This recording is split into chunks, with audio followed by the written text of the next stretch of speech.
Es una de las empresas automovilísticas más grandes del mundo. Vuelve a la Fórmula 1 para motorizar en exclusiva a un equipo que aspira a ser el mejor. Un nuevo reglamento técnico, una nueva oportunidad para formar parte de un proyecto ganador. Parecía imposible empeorar lo que hicieron en 2015, pero por desgracia lo han conseguido. Hoy, 9 de marzo de 2026, el nombre del día es Koji Watanabe. ¡Es una imagen para la historia del deporte!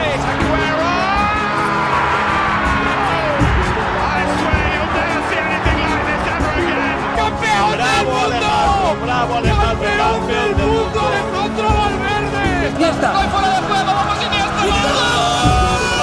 ¡Gol! ¡Oro olímpico, Mireia del Monte! ¡Sí!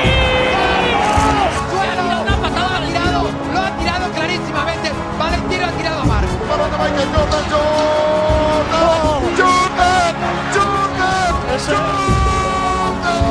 Si esto es un sueño, por favor que nadie me despierte. Fernando Alonso se va a proclamar campeón. Esta gente lo ha vuelto a hacer. No hay absolutamente nadie en este deporte que compita como ellos. Esto es absolutamente inenarrable.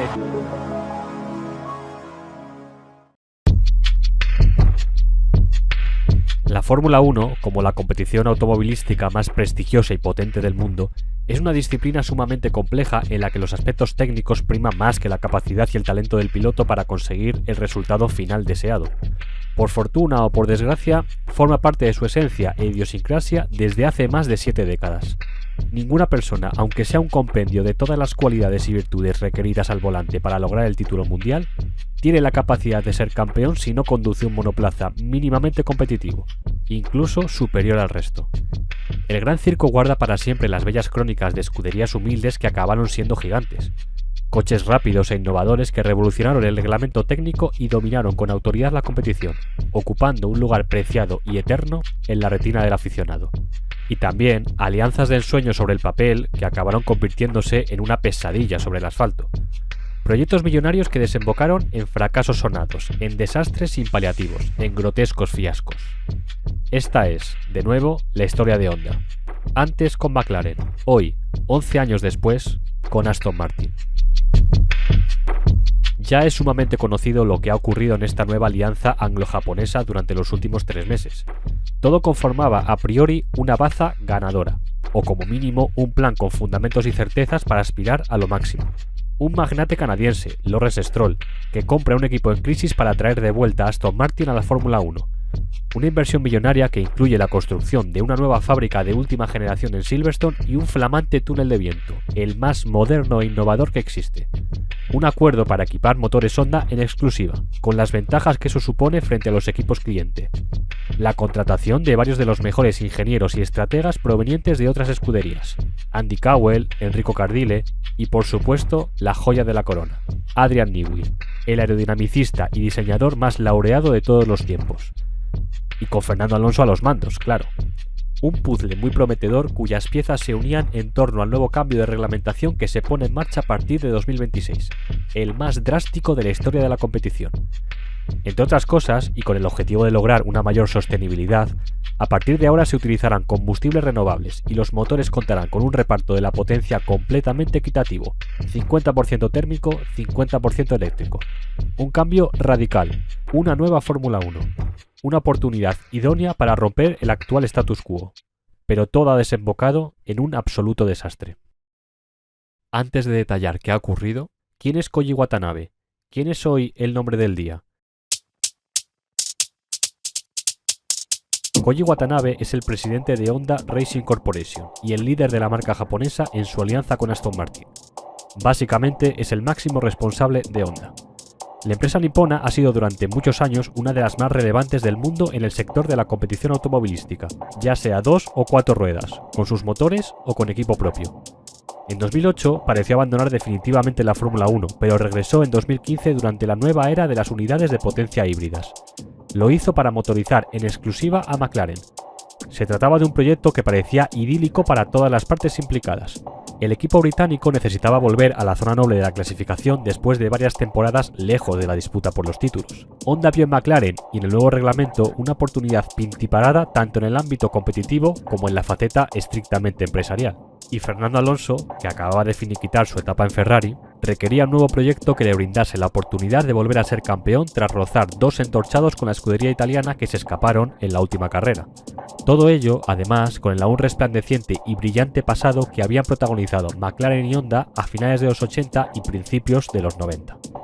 Durante esa época habían desarrollado juntos varios monoplazas que, pilotados principalmente por Ayrton Senna y Alain Prost, forman parte de la historia de la Fórmula 1.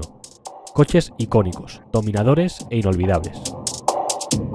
Todo parecía destinado al éxito y acabó siendo un bochorno. Desde la pretemporada, el motor Honda sufrió multitud de problemas de fiabilidad que comprometieron los planes de trabajo de McLaren. El equipo británico fue el que menos kilometraje acumuló antes del inicio del Mundial y las averías apenas se solventaron con el paso del tiempo. Entre Fernando Alonso, Jenson Button y Kevin Magnussen, los tres pilotos que se subieron a bordo del MP430 durante todo 2015, sumaron un total de 14 abandonos y 2 grandes premios no iniciados, sin contar con las roturas que sufrió el monoplaza durante los entrenamientos libres y las clasificaciones de esa temporada, que también fueron varias. McLaren firmó, en consecuencia, su peor temporada en 35 años, penúltima posición en el campeonato de constructores, apenas 27 puntos, y solo lograron acabar entre los 10 primeros en 5 de las 19 carreras disputadas. Hablamos de la segunda escudería más laureada de la historia. Una etapa funesta resumida en un mensaje de radio, una frase icónica.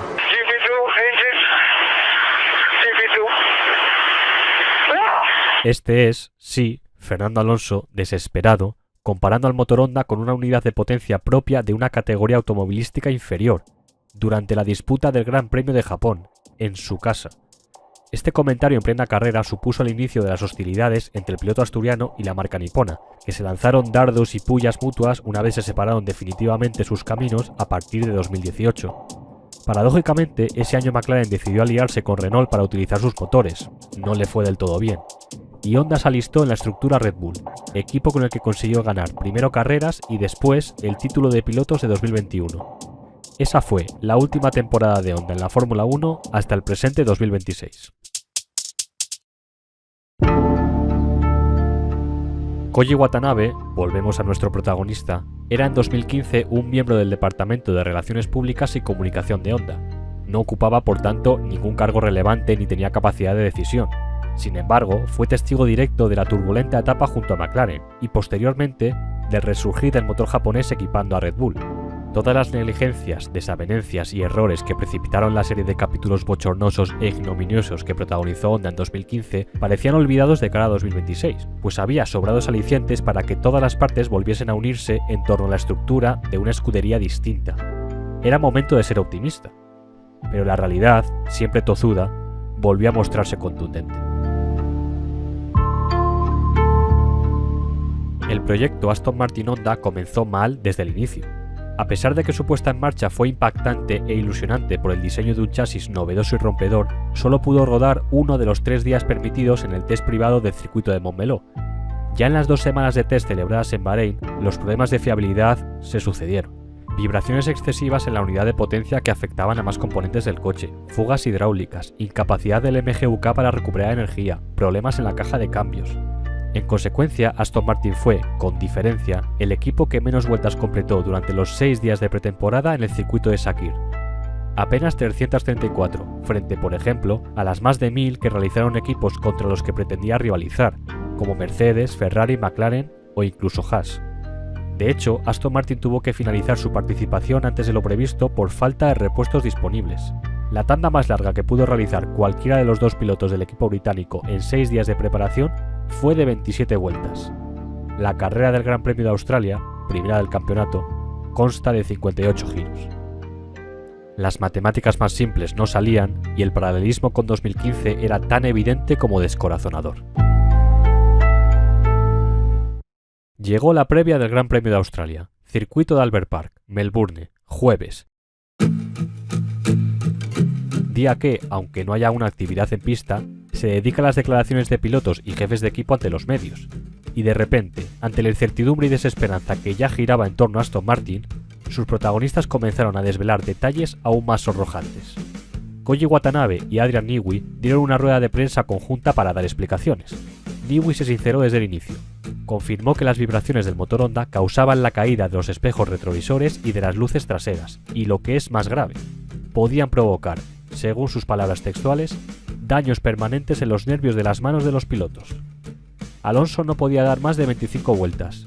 Stroll lo reducía a 15 giros. Es más, el piloto canadiense, cuando le preguntaron por sus sensaciones a bordo de la MR25, no podía ser más gráfico en su descripción. Es como estar en una silla eléctrica. Ante tal esperpento, Watanabe quiso relativizar las pesimistas expectativas anunciando que Honda había habilitado parches de seguridad para limitar los efectos perjudiciales de las vibraciones del motor y que éstas no afectaran a las baterías, pero que, aún así, se veían en la obligación de disputar el Gran Premio al completo con limitaciones en la unidad de potencia para evitar problemas de fiabilidad. Tras la disputa de los dos primeros entrenamientos libres, en los que Aston Martin fue de menos a más pero lejos de considerarse competitivos, llegó el acabose.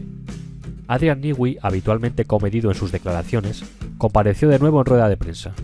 Primero anunció que solo tenían disponibles 2 baterías, ambas ubicadas ya en los 2 coches, por lo que de haber una avería en alguna de ellas, uno de los 2 pilotos no podría seguir en liza.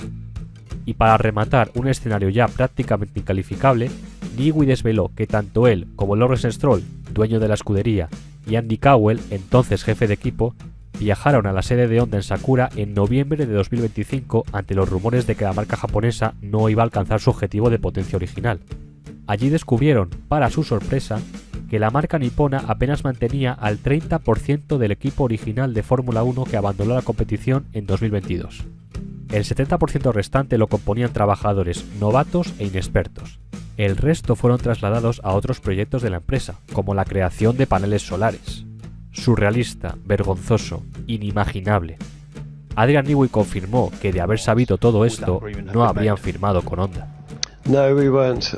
We only really became aware of it kind of November of last year. So, no is the answer. Surgen multitud de preguntas ante tal despropósito. ¿Cómo es posible que Honda decida regresar a la Fórmula 1 como motorista exclusivo sin el personal con el que contaba antes? ¿Por qué la mayor parte de los trabajadores de ese equipo es totalmente inexperto? ¿Qué sentido tiene tomar esta serie de decisiones en un proyecto y un negocio en el que se han invertido millones de euros? ¿Cómo puede ser que Aston Martin se diera cuenta de esta anomalía hace solo 5 meses cuando se anunció su alianza con Honda en mayo de 2023? Sea como fuere, y ante la ausencia de respuestas a inquietudes tan básicas, ya era oficial.